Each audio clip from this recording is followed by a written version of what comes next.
Hey, I'm Matt with Meat Church. Let's smoke an eye of round, make horseradish cream, and an old fashioned.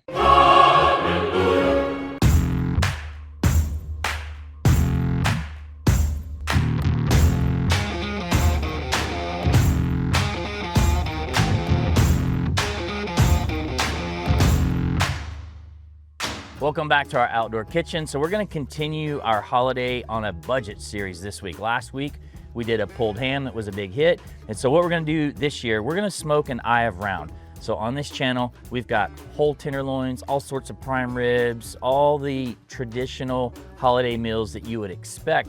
But we're gonna try to show you how to do something a little more economical this year. So what we have here is an eye of round. This was $39 at my local HEB this weekend.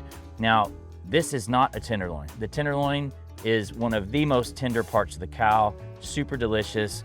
This, on the other hand, comes from the round primal, so the rear of the cow, a working muscle. Reminds me of like the other end of brisket, a working muscle, so it's tough, not a lot of intermuscular fat in it. But if we slice it really thin, it can be a really cheap option. This is like 4.5 pounds, so really inexpensive. What we're gonna do with it is we're gonna cook it to medium rare, but I'm going to sear it and then smoke it. You could also smoke it then sear it, which, by the way, you could do all this in your oven inside if you want, but as always, we're gonna cook it outside because everything tastes better when it's cooked outside. So this is exactly how it came from HEB. All I need to do is clean up a little more fat. If I had a full fat cap up here, I might kind of score it and leave it on there, but I'm gonna use my knife here and just kind of trim this up just a little bit, because this is a little hard fat.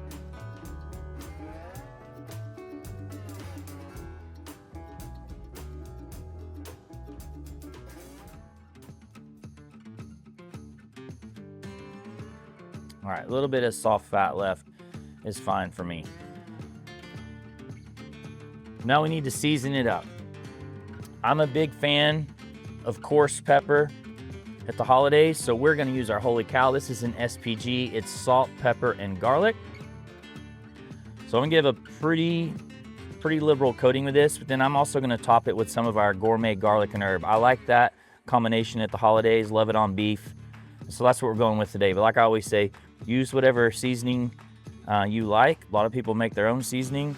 I make my own seasoning. I just put it in a bottle, sell it to you. Garlic and herb, definitely an unsung hero in our arsenal. You can put quite a bit of this one on here. Pat it in, roll it around, use the board, get the ends. And then I wanna let this sit and adhere. You know, if I had all the time in the world, I wouldn't mind leaving this out on my kitchen counter for 1 to 2 hours. With bigger pieces of meat, the more you can let it kind of warm up a little bit, help you with a little more even cook process. Actually, obviously cooks quicker too. So I'm gonna set this aside and I'm gonna bring in a burner and a skillet so that we can sear it off to get started. Mention that I'm gonna sear this first and then smoke it. I love a reverse sear where we would smoke it first and then sear it, but I'm just gonna put a really good crust on this now and then throw it in the smoker. So honestly, either way is fine, whatever your preference is. So the seasoning is adhered, as you can see. We've got a ripping hot cast iron skillet here that I just put a little bit of avocado oil in, and so now let's sear it.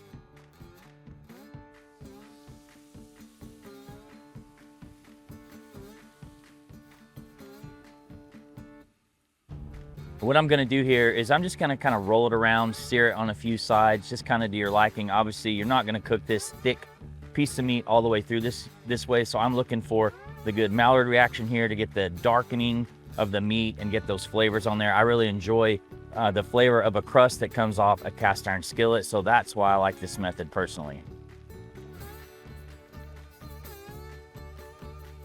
So obviously this is a cylinder shape. I kind of treat it as a 4-sided piece of meat just when I'm searing it. And this is a huge Yeti 14-inch cast iron skillet. It's actually become my #1 skillet because it's so big that it can almost double as a griddle. So I can make pancakes in here. I made fried rice in it last week, so I really love it. You don't have to have cast iron. That kind of gives you this really big crust all the way across here. You could do it over just a ripping hot fire on your grill if you want. So however you get here. Again, I love the flavor that we develop right here. And so that's why I like doing it with this big piece of metal. You can use plancha, anything like that would be great. You can just straight smoke it to your desired temperature, but there's just gonna be an elevated taste with this sear from the crust that's on here, or the crust from the sear, I should say. And when using cast iron pan, I like to move the meat around to try to get the meat on different pieces of the metal that are still hot because they've not had that cold meat on it. Obviously, a little bit of a challenge with a piece of meat this big, but this is looking delicious already. All right, that sear is looking good. So we're gonna throw it in the smoker. So I've got a mill scale offset set up over here. I'm gonna run about 275 degrees. Anywhere from 250 to 325 would work for you. The hotter you cook, the more you gotta pay attention to it. But I want it to get a decent amount of smoke. So 250, 275, plus or minus, something like that is gonna be just fine. We're running post oak, that's the Texas way. But you could use mesquite, hickory, honestly, anything you want. It's gonna be pretty short cook inside there. So I'm just gonna slide this pan in and all. You could take it out if you want, but we're going the cowboy way. And we'll see y'all when this thing's 125 internal.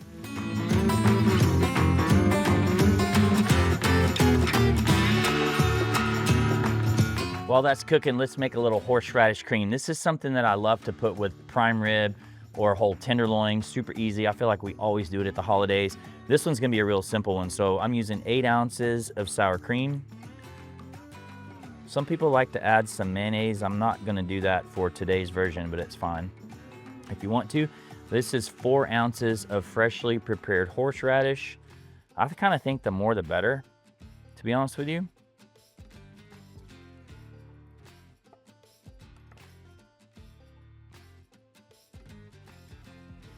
Just a little squeeze of lemon, I always say, to brighten it up.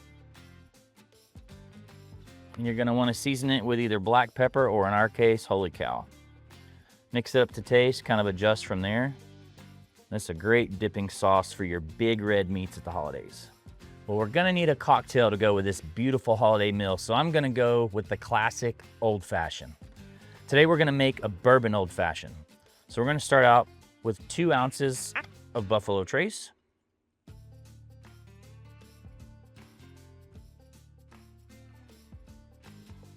And since we're using bourbon and not a rye, it's gonna be a sweet one. So I'm gonna go a little less on my simple syrup. We're gonna go 1/4 ounce, and this is simple syrup that I make with 1 part brown sugar, 1 part water, simmer it for 45 minutes to an hour. Keep it in your fridge, and it's delicious. 2 dashes of Angostura bitters.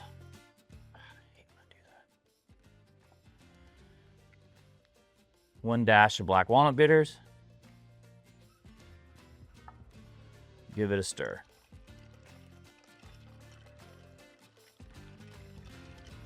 Clear ice, cause I'm bougie.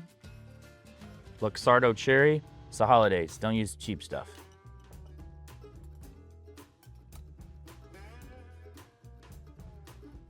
Strain the cocktail.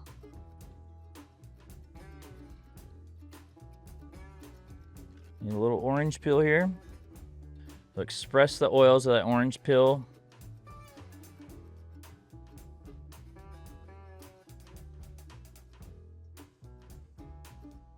That, my friends, is all you need for the holidays.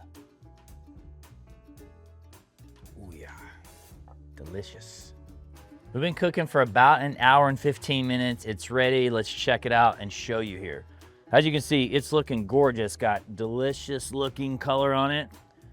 Instant read thermometer right in the middle. Woo, man, almost a little further than I wanted to be. I want to be 125.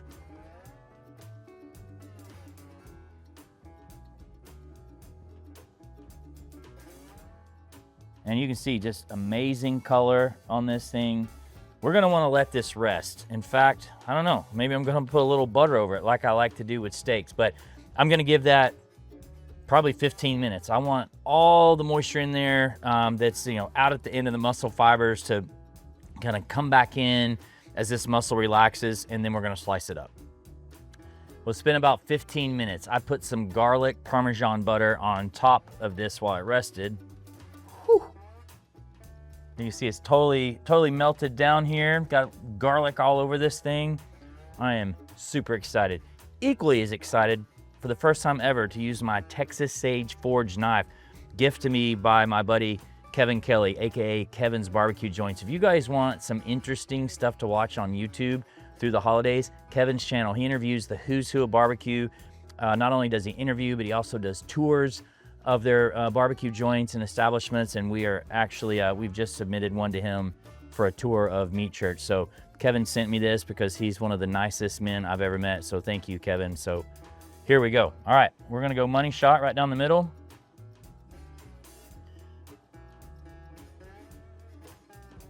And I checked it, it only rose up to 130. Here we go. That. Bam. Super juicy. Okay. All right. Quit messing around. It's still pretty hot. And let's just take a slice here. Mentioned in the beginning, this is not a tender cut of meat. So in order to enjoy this $39 piece of meat as the centerpiece to your holiday meal, we've got to slice it very thin. So let's do that.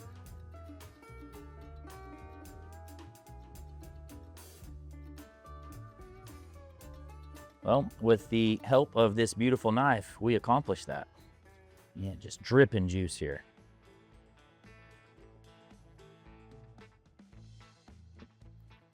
And I always say on video, good news is I'm eating for one. I'm gonna dip in this. Actually, I'm gonna try this straight without that first.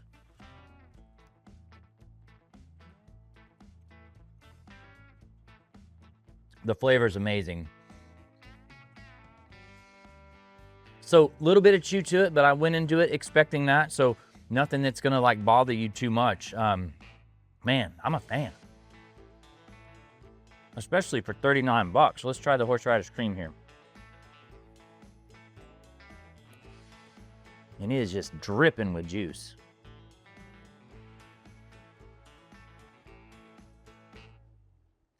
That's a holiday winner. Pair that with the old fashioned here.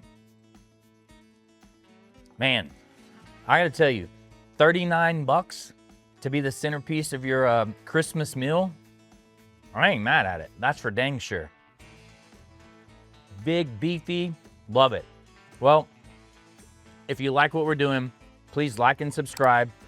Be sure to hit meatchurch.com. This is our heavyweight hoodie, the heaviest hoodie we've ever sold. In fact, a buddy of mine went to the Chiefs game this month, and he said heaviest hoodie he's ever owned. So we've got this on the website, all of our fresh seasoning, our aprons, all kinds of gift ideas. But we appreciate you guys being here. Hope you have a very Merry Christmas, and we will see you next week.